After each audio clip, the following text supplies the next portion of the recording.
ઉદ્દેશ્ય વિહીનમ કર્મ કેવલમ શ્રમઃ. નમઃ સર્વેભ્યો. હું સર્વને એક વાર્તા કહીશ. એક દિવસ સ્વામી વિવેકાનંદજીના આશ્રમમાં એક યુવાન આવે છે અને તે ખૂબ જ દુઃખી લાગે છે અને તેમણે સ્વામીજીના પગમાં પડી અને કહ્યું કે સ્વામીજી, હું મારા જીવનમાં ખૂબ જ દુઃખી છું. મહેનત તો ઘણી કરી છે, છતાં પણ મને સફળતા મળી નથી. ત્યારે સ્વામીજીને તેઓએ કહ્યું કે મેં ખૂબ જ ભણ્યો છું, છતાં પણ ક્યારેય હું મારા જીવનમાં સફળ થઈ શક્યો નથી.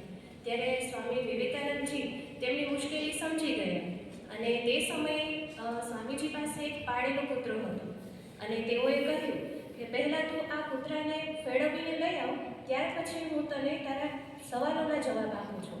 આ સાંભળી અને યુવાન છે તે આશ્ચર્ય તો થાય છે, છતાં પણ તેઓ કૂતરાને ફેરવવા માટે લઈ જાય છે.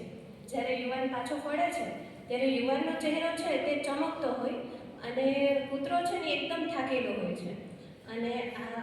અને સ્વામીજીએ પૂછ્યું કે આ કૂતરો આટલો બધો કેમ થાકી ગયો અને તું તો બિલકુલ થાક્યો જ નથી. ત્યારે યુવાને કહ્યું, હું સીધો સાધો મારા રસ્તે ચાલતો હતો અને કૂતરો આડોઅવળો ગલીઓમાં બીજા કૂતરાઓ પાછળ દોડ્યા કરતો હતો. તેમની સાથે લડીને પાછો મારી પાસે આવી જતો હતો. અમે બંનેએ એક જ સરખો રસ્તો કાપ્યો છે, છતાં પણ આ કૂતરો મારા કરતાં ઘણું વધુ દોડ્યો છે અને તેથી જ તે થાકી ગયો છે. આ સાંભળી અને સ્વામીજી ખૂબ જ હસ્યા અને કહ્યું કે તારા બધા જ સવાલોના જવાબ અહીં મળી જાય છે. તારું લક્ષ્ય તારી આસપાસ જ છે, વધારે દૂર નથી. પરંતુ તું લક્ષ્ય તરફ આગળ વધવાની જગ્યાએ બીજા લોકોની પાછળ દોડ્યા કરે છે અને તેથી જ તારું લક્ષ્ય તારાથી દૂર થઈ જાય છે. આ પ્રસંગની શીખ, મોટાભાગના લોકો બીજાની ભૂલ જોઈ છે અને બીજાની સફળતા પર દ્વેષ કરે છે. પોતાના અહંકારના કારણે બીજાને સમજી પણ નથી શકતા અને પોતાના જ્ઞાનને વધારવાનો પ્રયત્ન પણ નથી કરતા. આ જ વિચારસરણીના કારણે આપણે આપણો મહત્વનો સમય અને ક્ષમતા બંનેને ખોઈ બેસીએ છીએ અને જીવનમાં એકમાત્ર સંઘર્ષ બનીને રહી જાય છે. આ પ્રસંગની શીખ એ છે કે બીજા સાથે હરીફાઈ ન લગાવવી જોઈએ અને પોતાના લક્ષ્ય જોઈને, બીજાના લક્ષ્ય જોઈને નહીં, જાતે જ નક્કી કરેલા લક્ષ્ય પર આગળ વધવું જોઈએ. આપણને સમજાવે છે કે હંમેશા વ્યસ્ત રહેવું તે સફળતા નથી. પરંતુ યુવાન અને કૂતરો બંને એક જ રસ્તે ચાલ્યા, પરંતુ બંનેની દિશા અલગ હતી. યુવાન પોતાનો રસ્તો સીધો આગળ વધતો રહ્યો અને જ્યારે કૂતરો છે તે પોતાની આસપાસના વિઘ્નો તરફ દોડતો રહ્યો. આથી મહેનત તો બંનેએ કરી, પરંતુ પરિણામ માત્ર એકને જ મળ્યું. અહીં સંસ્કૃત વાક્ય ઉદ્દેશ્ય વિહીનમ કર્મ કેવલમ શ્રમઃ. ઉદ્દેશ્ય વિનાનું કર્મ માત્ર શ્રમ રહે છે. આ સત્યને સ્પષ્ટ કરે છે. જો આપણા કાર્યોમાં સ્પષ્ટ ઉદ્દેશ્ય નહીં હોય તો કાર્ય આપણને થાક આપે છે, સફળતા નહીં. આ પરથી આપણને શીખ મળે છે કે બીજા સાથે સરખામણી છોડો અને પોતાના લક્ષ્ય પ્રત્યે પ્રતિબદ્ધ બનો.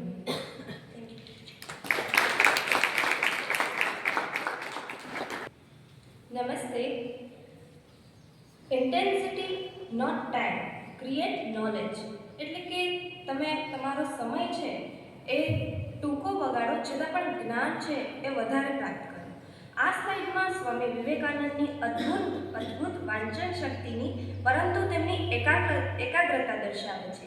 એક વખત શિકાગોમાં સ્વામી વિવેકાનંદે પોતાની અદ્ભુત બુદ્ધિશક્તિ અને અતિશય વાંચન પ્રિયતા દર્શાવી.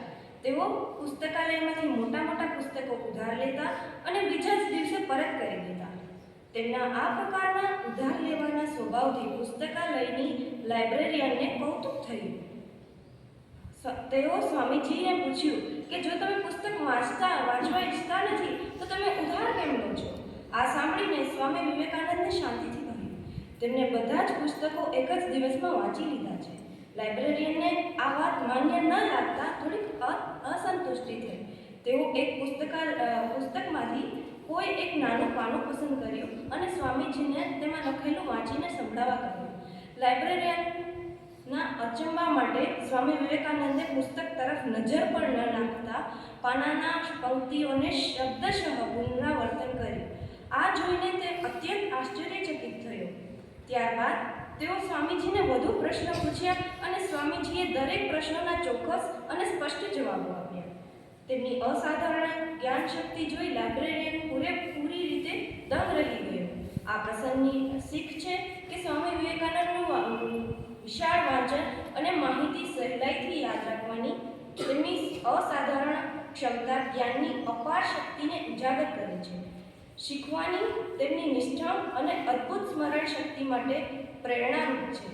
અહીં મળતો એ પાઠ કે જો આપણે જ્ઞાન માટેની તરસ વિકસાવીએ અને સતત આપણા બૌદ્ધિક વિસ્તારને વિસ્તૃત કરીએ તો સમજ અને વિવેકની ઊંચાઈઓ સુધી પહોંચી શકીએ છીએ. સ્વામીજી પુસ્તકોને માત્ર વાંચતા જ નહોતા, પરંતુ સાચું જ્ઞાન પ્રાપ્ત કરતા. અહીં શીખ એ છે કે જ્ઞાન સમયથી નહીં પણ ઊંડાઈથી અને ધ્યાનથી મળે છે. આ પરથી આપણને શીખ મળે છે કે ઓછું વાંચો પરંતુ સંપૂર્ણ મનથી વાંચો.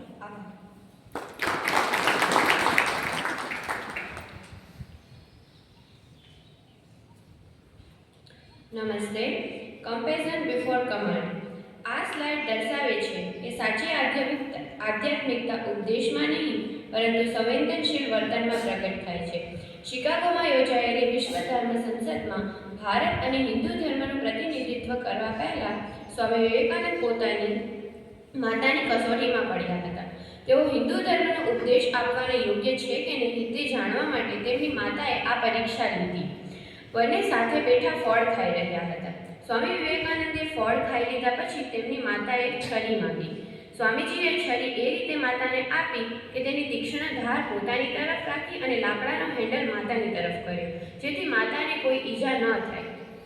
આ સંવેદનશીલ અને કરુણાભર્યા વર્તનથી માતા અત્યંત પ્રસન્ન થઈ અને કહ્યું કે તું મારી કસોટીમાં સફળ થયો છે અને હવે વિશ્વને ઉપદેશ આપવાના અધિકાર તને પ્રાપ્ત થાય છે. સ્વામી વિવેકાનંદને આ વાત સાંભળી આશ્ચર્ય થયું અને તેમણે પૂછ્યું તેમને આ નાનકડા કાર્યનું મહત્વ શું હતું. ત્યારે માતાએ સમજાવ્યું કે માતાની સલામતી વિશે તું જે રીતે વિચારે છે તે બતાવે છે કે તું બીજાના કલ્યાણની કાળજી રાખવાની ક્ષમતા ધરાવે છે. આ એક અદ્ભુત ગુણ છે જે તને તારા વિચારો અને ઉપદેશ વિશ્વમાં ફેલાવવા માટે યોગ્ય બનાવે છે. આ ઘટનાએ જીવનયાત્રામાં કરુણા અને નિસ્વાર્થ ભાવના મહત્વને સુંદર રીતે ઉજાગર કર્યું. પ્રસંગની શીખ. આ વાર્તામાં સ્વામી વિવેકાનંદે માતાને છરી આપતી વખતે તેમની સલામતીનો વિચાર કર્યો. આ કરુણા અને નિસ્વાર્થનું એક શ્રેષ્ઠ ઉદાહરણ છે. પાઠ એ છે કે જ્યારે આપણે બીજાની કાળજી અને ચિંતા કરીએ છીએ ત્યારે તેમના જીવનમાં સકારાત્મક અસર પેદા થાય છે અને બદલામાં આપણને આશીર્વાદ અને સંતોષ મળે છે. કરુણા અને સહાનુભૂતિ આપણા સ્વભાવના અભિન્ન અંગ હોવા જોઈએ, જે આપણા કાર્યને સર્વ જીવોના કલ્યાણ તરફ દોરી જાય છે. માતાને છરી આપતી વખતે સ્વામીજીને વિચાર હતો માતાને કોઈ ઈજા ન થાય. આ નાનકડું કાર્ય કરુણા, નિસ્વાર્થતા અને અહિંસાના ભાવનું પ્રતીક છે. અહિંસા પરમ ધર્મ છે, એટલે કે બીજાને દુઃખ ન પહોંચે તેવું વર્તન જ સાચો ધર્મ છે. આ પરથી આપણને શીખ મળે છે કે પહેલા સેવા કરો અને પછી નેતૃત્વ કરો. Thank you.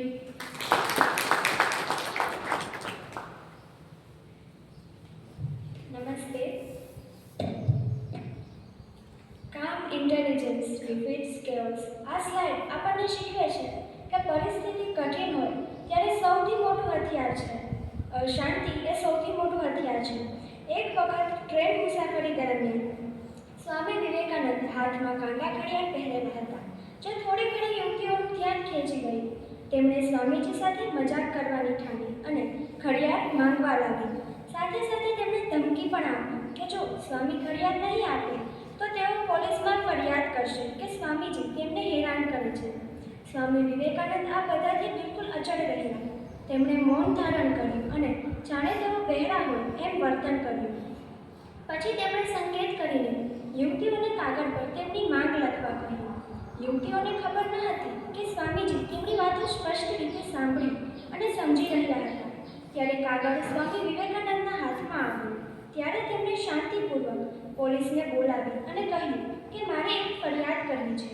સ્વામીજીની આ હાજર જવાબી અને બુદ્ધિ ચાતુર્ય બચ્ચા રહી ગઈ. આ ઘટનાએ તેમને પોતાની શરારતનો પાઠ શીખવ્યો અને સ્વામી વિવેકાનંદની સમજદારી તથા નિર્ભયતાનો પરિચય આપ્યો. પ્રસંગની શીખ.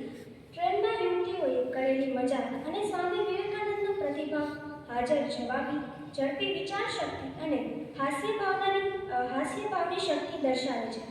પરિસ્થિતિને બુદ્ધિપૂર્વક પોતાની તરફ ફેરવીને તેઓ આપણને પોતાને અત્યંત ગંભીરતાથી ન લેવાનું અને પડકારોને સમજદારી તથા શાંતિથી સામનો કરવાનું શીખવે છે. અહીંનો પાઠ એ છે કે હાસ્ય પર અનુકૂલન ક્ષમતા અને ક્ષણમાં વિચાર કરવાની ક્ષમતા વિકસાવવી, જેથી મુશ્કેલ પરિસ્થિતિઓને સરળતાથી સંભાળી શકાય. ટ્રેનમાં સ્વામીજી ઉશ્કેરાયા નહીં, ન તો ગુસ્સે થયા. તેમણે મૌન અને સમજદારીથી પરિસ્થિતિને પોતાના પક્ષમાં ફેરવી. આ શ્લોકનો અર્થ છે કે જ્ઞાની વ્યક્તિ ક્યારેય ગભરાતી નથી. શાંતિ એ નબળાઈ નહીં પણ માનસિક શક્તિનું લક્ષણ છે. આ પરથી આપણને શીખ મળે છે કે શાંત રહો અને બુદ્ધિપૂર્વક નિર્ણય લો. આભાર.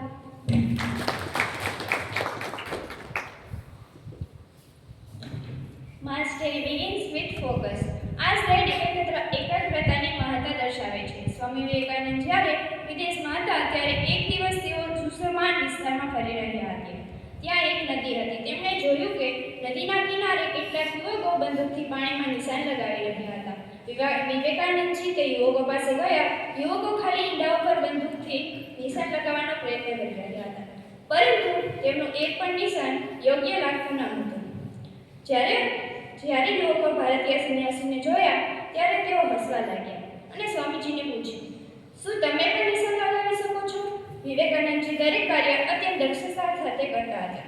તેમણે યુવકોના હાથમાંથી બંદૂક લીધી અને ખૂબ જ સાવધાનીપૂર્વક નિશાન સાધવા પર ધ્યાન કેન્દ્રિત કર્યું.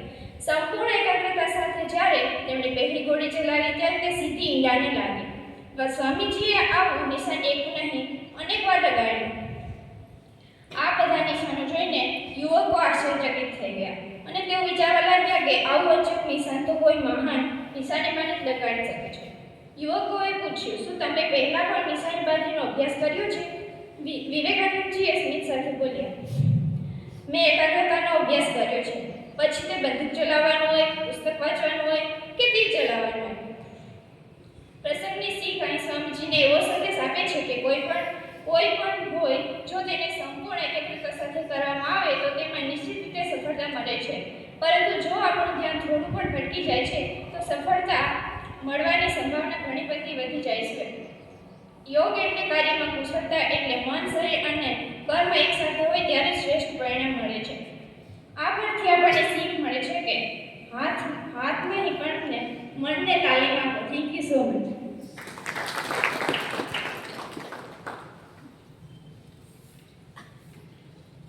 ખૂબ ખૂબ આભાર બેન.